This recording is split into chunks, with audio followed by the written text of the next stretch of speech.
Infrastructure de transport. Dans la catégorie infrastructure de transport, les lauréats sont Cima Plus et le ministère des Transports et de la Mobilité durable pour la réfection majeure du pont P9. Félicitations. Merci, Stéphane. Fait que c'est ça, ce genre de projet-là, c'est ça, là. Ah, là, je le pointe. Ah oui, on le voit. Fait que ça prend un pont qui tient, qui tombe pas, puis en même temps, il ne faut pas oublier les truites. Fait qu'il faut... Non, mais ça fait sourire comme ça, mais c'est un enjeu réel. Il y avait plein de choses à penser qui sont comme diamétralement opposées, là. Tout à fait, comme tu mentionnes, on avait l'enjeu environnemental, les enjeux sociaux.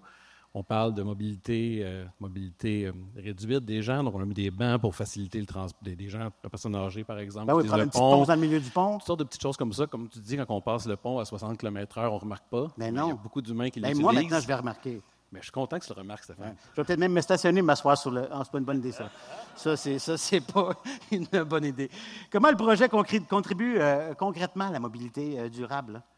Bien, je vous dirais qu'il y a plusieurs éléments. L'élément peut-être le plus important, c'est la mise en place du service rapide de bus, le SRB P9, qui va vraiment faire le lien entre Laval et Montréal. Oui. C'est la partie qui manquait, si on veut, du grand tracé sur l'axe P9. Donc, c'est peut-être la partie qui va toucher le plus de gens.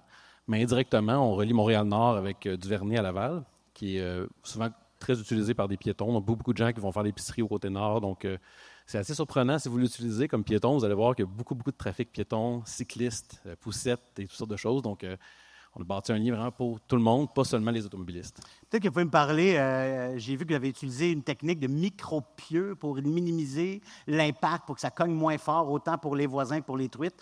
Est-ce que vous êtes en mesure de m'en parler un peu plus? Bien, en fait, on a fait du forage au niveau des pieux, avec des pieux caissons, justement.